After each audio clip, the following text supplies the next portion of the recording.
Bonjour, c'est Nicolas du site utilisersurmac.com. Nous allons prendre quelques minutes aujourd'hui pour étudier ensemble un email que j'ai reçu, ou plutôt des emails que je reçois en grande quantité depuis quelques temps. Alors pour être tout à fait franc avec vous, comme pour la plupart des vidéos spéciales arnaque que j'ai déjà réalisées, j'ai hésité à m'occuper de ces emails car ils sentent l'arnaque à 10 km à la ronde. Mais comme j'en reçois quasiment tous les jours depuis 3 ou 4 semaines, j'ai bien compris que ce type d'email doit fonctionner. Donc, je me dis que ce serait bien de voir avec vous tout cela. Cependant, avant de nous lancer dans cette analyse, si vous n'avez pas vu la première vidéo que j'ai réalisée sur les arnaques, il est temps de la visionner. Je donne effectivement dedans quelques informations que je ne répète pas dans chaque vidéo. Donc pour ceux qui ne l'ont pas encore vu, vous la retrouverez en cliquant en haut à droite de cet écran ou dans la description de la vidéo actuelle. Et tant que j'y suis, je vous rappelle que vous pouvez vous abonner à la newsletter de mon site, c'est gratuit et cela vous donne accès à des conseils exclusifs. Le lien est aussi en haut à droite de cet écran ainsi que dans la description de la vidéo. Maintenant que vous êtes tous abonnés à ma newsletter, sans exception, et surtout maintenant que vous avez tous vu la première vidéo dédiée aux arnaques, je vais passer aux emails que l'on va analyser aujourd'hui. Alors cette analyse va se faire comme souvent en plusieurs points. Les 3 premiers que je verrai très rapidement sont les mêmes qu'à chaque fois. Tout d'abord les raisons générales qui m'ont tout de suite fait penser à une arnaque. Ensuite, les petits détails qui m'ont conforté dans mes idées. Et enfin, l'analyse de l'expéditeur. Pour clore cette vidéo, nous irons un peu plus loin en parlant de la qualité de cette arnaque. Qualité du point de vue arnaqueur, bien entendu. Bon, vous êtes prêts ? Voici l'un des emails en question. Alors comme vous le voyez, mon stockage iCloud est plein. Et si je ne passe pas rapidement au stockage supérieur, mes documents seront supprimés. Alors vous avez évidemment compris, puisque je parle d'arnaque, que ce message ne vient pas d'Apple et donc que les informations contenues dedans sont fausses. Toutefois, comme je l'ai précisé en préambule, je reçois très régulièrement ce type de message. D'ailleurs, on ne me parle pas à chaque fois d'une future suppression de mes données. Mais l'information est malgré tout la même dans chaque courrier. Mon iCloud est plein. Il faut que je passe au stockage supérieur qui est de 50 gigaoctets. Alors comme je vous l'ai dit, nous allons parler très rapidement des 3 points classiques qui sont toujours les mêmes. Pour commencer, pourquoi j'ai tout de suite pensé à une arnaque en voyant ces emails ? Alors ils ne sont pas tous pareils, mais dans l'ensemble, le design de l'email ne va pas. Il n'y a même pas la pomme qui est le logo d'Apple. Le bas du courrier ne ressemble pas du tout à un email d'Apple. Bref, esthétiquement, cela doit vous alerter. Évidemment, je suis conscient que je suis plus habitué que la moyenne des utilisateurs au design des emails d'Apple. Mais rassurez-vous, il y a des petits détails qui vont vous dire « attention, arnaque possible ». Le premier dont je vais parler est tout simplement le mot « cloud ». Dans ce mail, j'ai un expéditeur qui s'appelle Équipe Cloud. Pourquoi cloud ? Pourquoi pas iCloud, puisqu'Apple possède cette marque ? C'est illogique. Alors tous les emails ne sont pas pareils, donc certains ne font pas cette erreur, mais chez d'autres, c'est pire. Ici, j'ai carrément le logo d'iCloud, mais je n'ai pas le mot iCloud marqué à côté. Il manque le i. Donc certes, c'est un petit détail, mais il a son importance. Le deuxième est encore plus bizarre. Suivant l'email reçu, soit l'expéditeur ne cite aucun nom, ce qui est quand même très bizarre, puisque si Apple vous écrit au sujet de votre compte iCloud, il connaît votre prénom, votre nom. Du moins ceux que vous avez rentrés en créant votre compte iCloud. Mais donc, soit il n'y a aucun nom, soit il y a juste ce qui est marqué dans votre adresse email avant le arrobase. Alors, je masque cela pour des raisons de confidentialité que vous comprendrez évidemment, puisque cet email n'a pas été envoyé à mon adresse pro, mais à l'une de mes adresses perso. Mais croyez-moi sur parole, c'est mon adresse email qui est marquée sans le arrobase et le nom de domaine. En gros, c'est comme si mon adresse email était stevejobs@gmail.com, mais que le message que m'envoie officiellement Apple commençait par « Bonjour Steve Jobs », tout attaché avec juste une majuscule à la première lettre. La logique voudrait que Apple écrive dans mon exemple « Bonjour Steve Jobs », majuscule à chaque fois, et le prénom et le nom séparés, ou « Bonjour Steve ». Donc encore une fois, c'est un détail, mais c'est un détail qui a son importance, puisque cela veut dire que la personne qui envoie le message n'a ni votre prénom, ni votre nom de famille. Donc ça ne peut pas être Apple si vous avez un compte chez eux. Dernier petit détail important à mes yeux. Comme je vous l'ai dit, je reçois très souvent ce type d'email depuis 3 ou 4 semaines. Or, ces emails n'ont pas toujours le même design. En fait, il doit y avoir 3, 4, allez, 5 modèles différents, et ils ne se ressemblent pas. Et ça, ça doit vraiment vous mettre la puce à l'oreille. Si vous recevez quasiment tous les jours un email d'Apple qui vous dit que votre stockage iCloud va bientôt être plein, ça peut sembler cohérent. Si vous n'avez rien fait après le premier email, le problème est logiquement toujours là. Mais si les emails ne se ressemblent pas, et je parle en termes de présentation, de design, là, ce n'est pas du tout cohérent. Donc encore une fois, petit détail extrêmement important puisque révélateur de l'arnaque. Nous allons maintenant passer à l'expéditeur. Alors là, ça va être très rapide puisque je vais dire quasiment la même chose que d'habitude.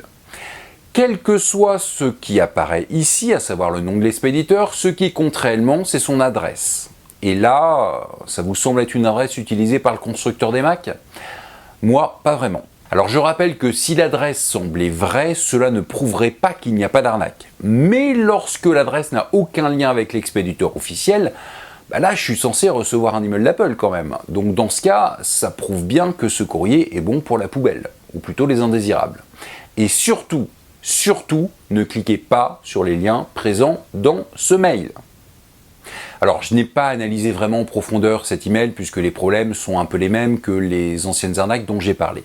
En fait, je voulais surtout parler avec vous du pourquoi cette arnaque existe et surtout pourquoi de tous les emails frauduleux que j'ai analysés pour l'instant avec vous, c'est celui qui a à mes yeux le plus de risque de faire mal. En fait, c'est assez simple. Pour tomber dans le panneau, il faut que l'email nous interpelle et semble bien nous être destiné. Et cet email parle de compte iCloud. Or, un compte iCloud, tous les utilisateurs de produits Apple en possèdent un.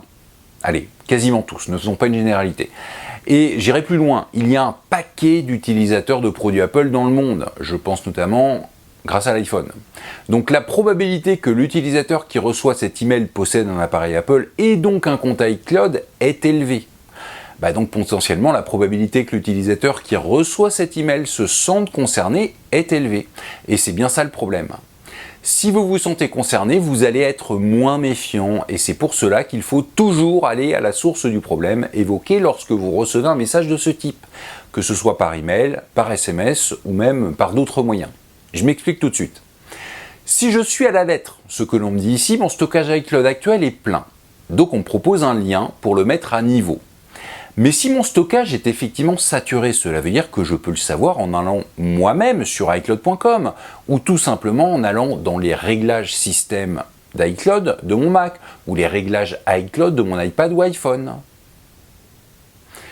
Quand je lis ça, je suis tout de suite moins inquiet sur l'espace utilisé. Donc cela démontre par A plus B que l'email est un faux puisque le stockage de mon compte iCloud est loin d'être saturé. Et ce que je vous dis là est à effectuer également pour tous les organismes qui pourraient vous prévenir qu'il y a un problème sur l'un de vos comptes. Si votre banque vous dit que votre compte bancaire vient d'être débité, disons de la totalité de vos avoirs, et qu'elle vous donne un lien pour faire opposition, vous ne cliquez pas sur ce lien. Vous allez sur le site internet de votre banque, vous rentrez votre identifiant puis votre mot de passe et vous regardez ce qu'il en est. Et s'il y a un problème, il sera toujours temps de téléphoner à votre conseiller bancaire. Je prends un exemple pour la banque, mais c'est pareil pour tout. Ne cliquez pas sur les liens que l'on vous propose lorsqu'il faut résoudre un problème. Allez à la source. Et j'ai d'ailleurs une astuce pour vous éviter, dans pas mal de cas, de devoir vérifier par vous-même si le problème évoqué est réel. L'espace de stockage iCloud que j'ai vérifié devant vous, il y a 2 minutes, est en fait celui de mon compte de démonstration. Et comme je ne m'en sers que pour les démos, je sais qu'il ne peut pas être surchargé. Mais j'ai un compte personnel, qui lui me sert beaucoup plus. Bien entendu, ce n'est pas le même compte, donc pas la même adresse email. Et on en arrive à un conseil que j'ai déjà donné par le passé sur mon site, ayez plusieurs adresses email.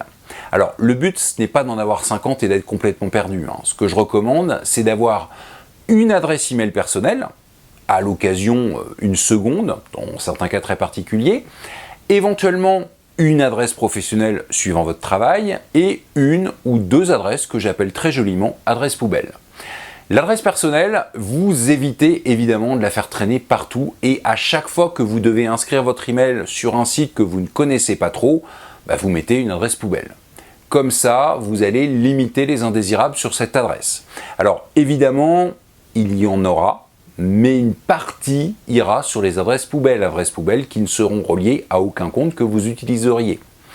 Et cela me permet de vous dire une chose que j'ai passée sous silence pour l'instant. Les emails qui m'ont été envoyés au sujet de mon espace iCloud soi-disant surchargé l'ont été en fait sur deux adresses. Une adresse poubelle que j'ai chez mon fournisseur d'accès internet et une adresse pas réellement poubelle mais dont je ne me sers pas pour envoyer et recevoir des emails, à savoir mon adresse email Google, celle qui correspond à un compte créé chez eux il y a longtemps pour YouTube ou d'autres services qu'ils proposent. Or à aucun moment, je dis bien aucun moment, l'une de ces adresses n'est liée à un quelconque compte iCloud.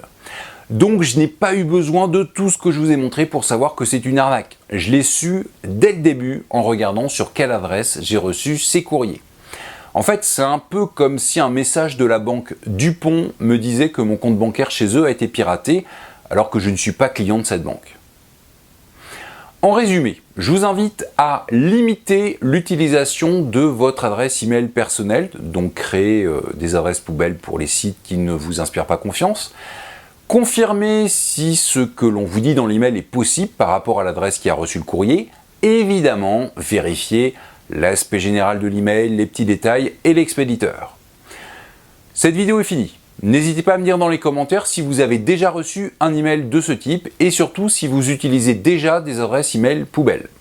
Comme à chaque fin de vidéo, je vous invite évidemment à la partager au maximum autour de vous, surtout si vous avez des proches qui ne sont pas à l'aise avec Internet et qui pourraient se faire avoir par ce type d'arnaque.